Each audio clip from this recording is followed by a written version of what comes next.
Hey everybody, I'm Aisha. I use she, her pronouns, and I'm going to be your ELA teacher for this video. This week, we're going to go over the passage, excerpt from Search for the Unknown, on pages 80 through 82, and then look at questions 41, 45, and 48 about that passage. Since the SHSAT is only 2 weeks away, we're really going to focus on strategies that you can use on the test when encountering similar problems. Alright, let's get started. The first question we have is question 41, and it asks what the phrase, a faint trace of apology, in paragraph 3 conveys about the professor. Before we take a look at the answer, let's consider what the question is really asking us for. It asks us what a specific phrase conveys or does in the passage. In this case, it's really asking us what the specific phrase conveys or says about the professor. So we have a type of function question. Unlike the others, it's not asking about the function of this phrase in relation to the main idea, but the function of this phrase in relation to the professor. So as we go through each answer choice, keep that in mind. Answer choice A says the professor feels bad that he has to call the narrator after work.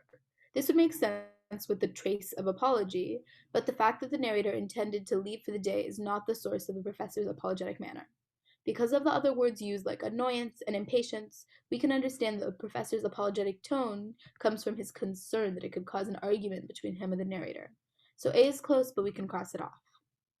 Answer choice B suggests that the professor is hesitant to share his opinions with the narrator. Let's take a look at the paragraphs after the sentence from paragraph 3. They show that the professor is not hesitant at all. For example, he shares his opinions freely when he says, like swimming squirrels, you navigate with the help of heaven and stiff breeze, but you never land where you hope to, do you? In paragraph 17. That's pretty much the opposite of being hesitant. It's a pretty direct criticism. So we can eliminate answer choice B. Now we have answer choice C that says the phrase in question implies that the professor is uncomfortable criticizing the narrator's work. The professor knows that the narrator will push back regarding the letter, but like we determined in the last answer choice, the professor is not uncomfortable with pushing back against the narrator. In fact, the professor seems relaxed and comfortable as he begins his discussion with the narrator, so we can eliminate this choice too. We only have answer choice D left, but let's go through it to double check. The choice says that the phrase suggests that the professor knows that the conversation will be frustrating for the narrator. We know this is the right choice because the professor is both amused and annoyed by the last sentence of paragraph 3. The professor knows that the narrator might react negatively to the conversation, but he does not want to make him upset, so he's slightly apologetic. Okay, so answer choice D is the right choice. Our next question is question 45. It asks, how does the author develop contrast between the narrator's point of view and the professor's point of view?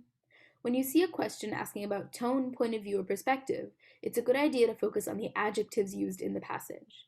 In an excerpt like this, which is largely dialogue, it can be a little bit easier to find point of view because the characters are talking so openly about their views, but in general, those words, perspective, tone, or point of view, should give you a clue to look for adjectives.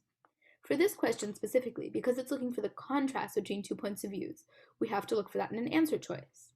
Keep all of this in mind as we go through each answer choice. Answer choice A says by providing both the narrator's and professor's thoughts on how age and experience influence each other's reasoning. If we actually go back to the text and look for age and experience, there's not that much there. Even though at one point we hear the narrator say something on old age when he says the professor is on the verge of dotage, we don't hear anything about it from the professor. This means we can't contrast their point of views, and answer choice A is incorrect. The next choice, answer choice B, says by using the conversation between the narrator and the professors to emphasize their reaction to the letter.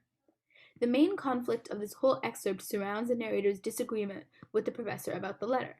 The two of them have opposite views on whether or not it's true, so we can say they have contrasting attitudes.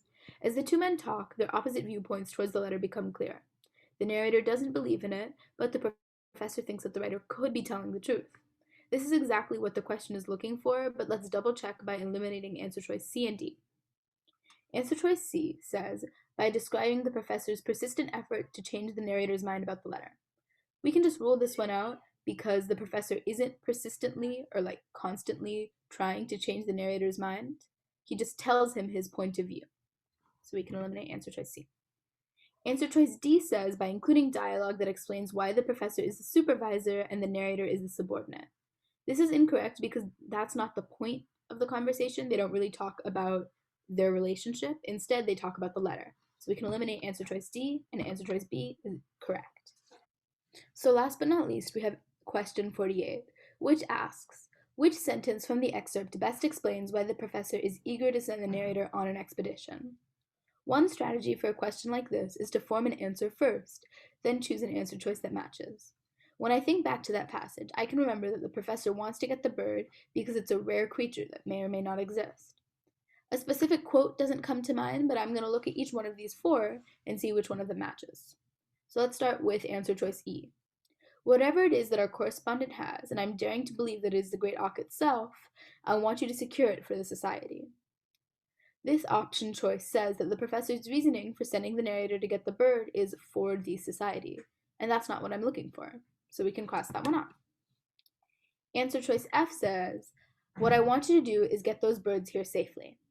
This isn't really a reason to send the narrator on the expedition, it's more of the request itself, so we can eliminate it. Answer choice G is, I suppose, he replied with his half-apologetic, half-humorous smile, it is instinct. The professor does feel an instinct to send the narrator on an expedition, but this quote fails to explain why this instinct is important. It's also incorrect. The final option, answer choice H, should be correct. It says, I can't get away from the idea that we are on the eve of acquiring the rarest of living creatures. This matches up with the answer that I came up with, which is that the professor wants the bird because it's rare. For this reason, we can circle answer choice H. Alright, so that was it for the video. Thank you guys so much for watching. Let us know if you have any questions. Our emails are always open. And we'll see you next week. Bye!